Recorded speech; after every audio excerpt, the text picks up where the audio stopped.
Nesse editorial, a gente vai entrar nas entranhas de uma ação que foi protocolada pelo Rede Cidadania contra o Bolsonaro. E adivinha só, caiu na mão do Zanin. E o Zanin deu voto favorável ao Bolsonaro contra o Rede Cidadania, à época do Randolfo Rodrigues. Também vamos falar de uma outra ação que corre no TSE, que também pede inelegibilidade do Bolsonaro e que pode ser um verdadeiro tiro no pé do Lula, porque se acontecer com o Bolsonaro, pode abrir um precedente contra o Lula também. Vamos entender um pouquinho isso aí?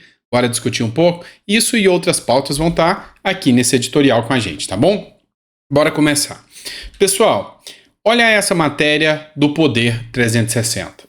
Eu já falei sobre isso com vocês, isso aqui tem uns 2 dias que aconteceu, só que a gente precisa aprofundar um pouco mais para entender o conteúdo disso aqui. O Zanin, que é o ministro do Supremo Tribunal Federal, indicado por Lula, que era o advogado do Lula, ele arquivou uma ação.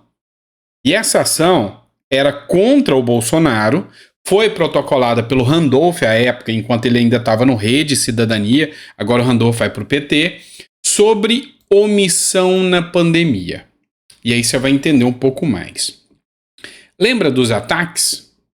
Genocida, o cara da pandemia. Lembra o que aconteceu durante a pandemia? O número de ataques e de matérias e de vídeos recortados e de vídeos com duplo sentido atacando o Bolsonaro, dizendo que Bolsonaro não atuou durante a pandemia, que Bolsonaro foi omisso durante a pandemia. Lembra disso? Pois é. Agora, com essa ação, o Zanin mostra que não há mais objeto de ser dessa ação. E, de certa forma, aquilo que foi vamos dizer assim, a pá de cal, o estopim para todo mundo ficar argumentando contra o Bolsonaro, foi arquivado pelo advogado do Lula. Pois é. A gente vai entender um pouco mais sobre isso aqui. Ministro afirma que esclarecimentos prestados pelo Ministério da Saúde atual, do Lula agora, não foi lá da época do Bolsonaro, não. O Ministério da Saúde agora evidenciaram que o prosseguimento da ação é inútil. Então, se você não sabe, esse é o Zanin, indicado pelo Lula, e que deixou os petistas loucos da vida com essa decisão. Por quê? Era a narrativa. A narrativa é que Bolsonaro era o genocida. Que Bolsonaro era o cara que deixou milhares de pessoas sucumbirem durante a pandemia. E agora, essa decisão judicial vai contra o Rede, um cordão umbilical do PT, que é o Rede Cidadania, dizendo, não, essa ação não tem sentido de ser.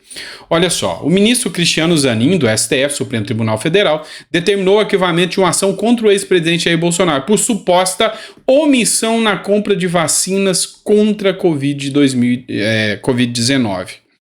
Mas esse não era o argumento? Que Bolsonaro se omitiu na compra das vacinas? Que Bolsonaro era um monstro? Pois é, o Zanin falou que não. E agora é o Supremo. Vocês vão questionar o Supremo? E aí? E vamos lembrar de um outro detalhe. Agora, tem uma vacina contra dengue. Morrem milhares de pessoas de dengue por ano no Brasil. Essa vacina foi produzida no Japão. O Lula se recusou a comprar essa vacina. Segundo ele, vai esperar que o Instituto Butantan possa promover aqui, ou o Oswaldo Cruz, não me lembro se é o Butantan ou o Oswaldo Cruz, produza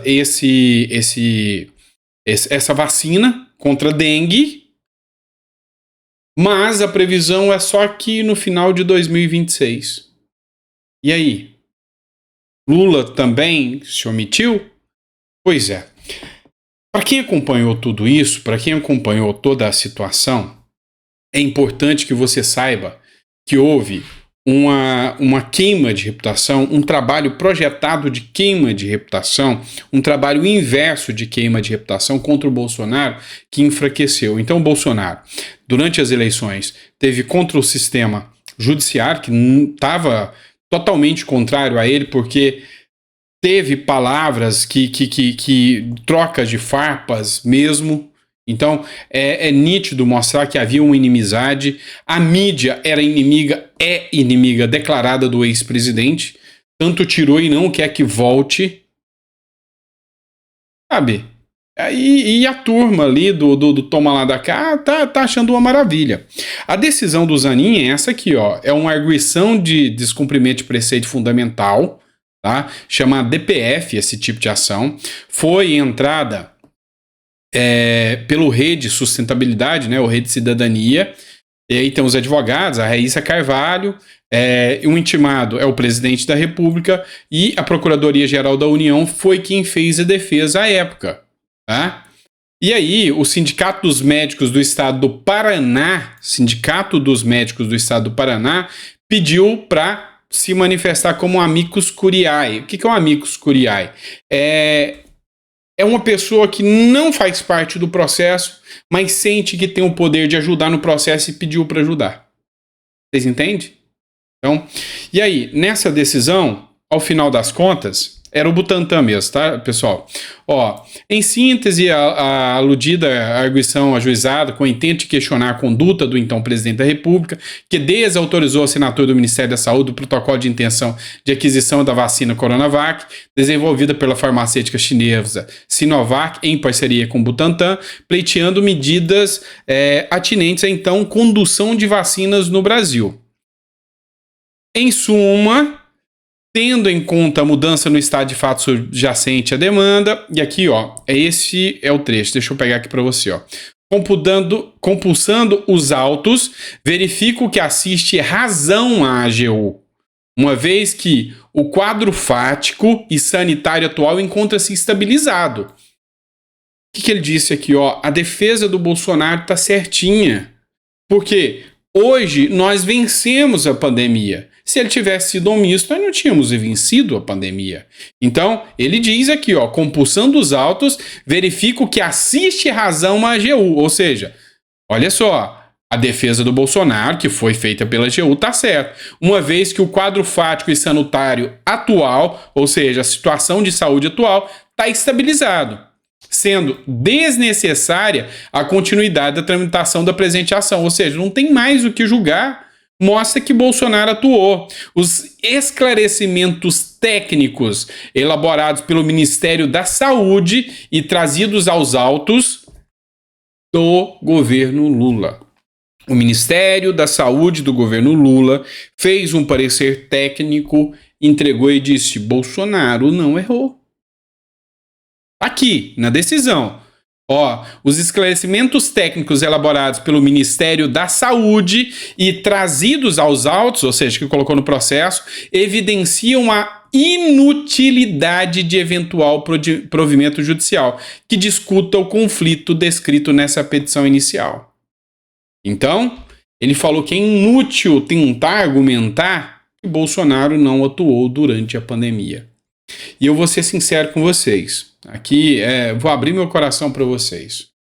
Eu fui pego pela pandemia e quase morri.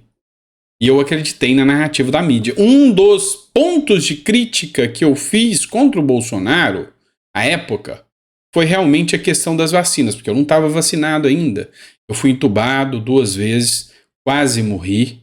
Sou grato demais ao Hospital de Serrana, aqui em São Paulo, que salvou, me fez nascer de novo, por isso que eu me sinto paulista. Mas, sabe, depois, quando passa aquele turbilhão, você vê o quanto que a mídia é podre e tentou e fez. E, sabe, teve gente que acreditou, eu acreditei na época. Até que eu parei depois para analisar e falar, poxa, não é bem assim como a mídia tá falando. Poxa, não é bem assim como o sistema tá falando. Então juntou o Mandetta, juntou a mídia, juntou a Globo, juntou todo mundo e pá! E agora? Como é que fica a questão eleitoral? Porque este foi o cerne, a bomba que foi jogada no colo do Bolsonaro na questão eleitoral. Eu conheço várias pessoas, várias, não é uma só não, que não votaram em Bolsonaro por causa dos argumentos da pandemia. Eu tive gente conhecida minha que falou, não votei, olha o que aconteceu com você. Se você tivesse vacinado, não tinha acontecido nada. Pois é, então, hoje a gente vê que isso era uma narrativa. Hoje era um argumento falsário, né? Então, quem deu essa decisão foi o próprio Zanin. E eu trouxe aqui, quem quiser, estava até o número do processo. Vou até dar o número do processo para vocês, tá? Para que não paire dúvidas aqui, ó. Argumento de descumprimento de preceito fundamental. Deixa eu ver se está o número dos autos aqui.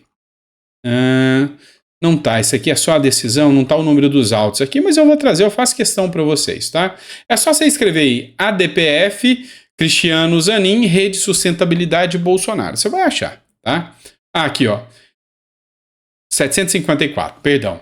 Ação de descumprimento de preceito fundamental 754. É só você pesquisar. Aí você vai ver que o que eu tô falando é real. E agora eu vou falar de outra ação. Tá bem jurídico esse vídeo, né? Mas você precisa entender. Aqui, de certa forma, eu até torço pro Bolsonaro ser condenado. Você vai me entender o porquê, tá? Bolsonaro já tá inelegível. Então entenda, já tá inelegível. Essa ação aqui busca a inelegibilidade do Bolsonaro também. E agora, a coitada da intérprete pode ser presa por causa dessa história aqui e o Bolsonaro ficar inelegível. Para vocês terem noção. O TSE, lá, o Benedito Gonçalves, ele quer saber se a intérprete do Bolsonaro, aquela das Libras, lembra? Se ela recebeu verba pública para a live com teor eleitoral. Lembra as lives do Bolsonaro que ele fazia às quintas-feiras? Pois é, ela ficava lá fazendo as libras, a linguagem em libras lá. E aí, agora o TSE quer saber se isso era com dinheiro público. Se isso era com dinheiro público. Se estava sendo pago com dinheiro público. Essa matéria é do R7. E olha só o que diz a matéria. Corregedor-Geral de Justiça Eleitoral, ministro Benedito Gonçalves, é o do missão dada, missão cumprida, só para te lembrar. Determinou que a intérprete de Libras que atuava nas lives semanais do ex-presidente Jair Bolsonaro, Elisângela Castelo Branco, preste depoimento. O TSE quer saber se ela recebeu dinheiro público. É isso. Tá? Mas eu falei que, por mim, eu até torcia que o Bolsonaro fosse condenado nesse caso e desse a inelegibilidade do Bolsonaro mesmo. Você não entendeu por que eu falei isso, né? Agora você vai entender. Tem gente querendo copiar o Bolsonaro e não tá dando conta que faz lives. O senhor Luiz Inácio Lula da Silva. E essa matéria aqui é da Veja. Âncora de lives com Lula, que é o Marcos Uchoa, você deve ter visto ele nas lives com Lula, terá um novo programa em TV estatal. Olha que legal. O jornalista Marcos Uchoa, ex-TV Globo, vem ganhando... Da Globo, hein? Só para vocês terem noção. Vem ganhando espaço na comunicação do governo e apresentará um novo programa na empresa estatal, Empresa Brasil de Telecomunicação, a EBC, para tratar da política externa. O programa, O Brasil no Mundo, estreia na noite de sábado no canal Gov. De acordo com a EBC, o primeiro episódio fará um balanço dos principais acordos feitos com os países no semestre. Só que aqui é o interessante, ó. O Uchoa foi contratado pela estatal em março no cargo de assessor, com um salário de R$ 14.294 por mês. E desde junho apresenta a conversa com o presidente. Live semanal com Lula para falar das principais ações do governo. Ele deixou a TV Globo em 2021, após mais de 30 anos como repórter da emissora. Agora vocês entenderam por que eu falei que eu topo deixar o Bolsonaro ficar inelegível? Porque ele já tá. Se o Bolsonaro ficar inelegível, eu acho que o Lula já está mais do que provado que também tem que ficar inelegível. Você não concorda?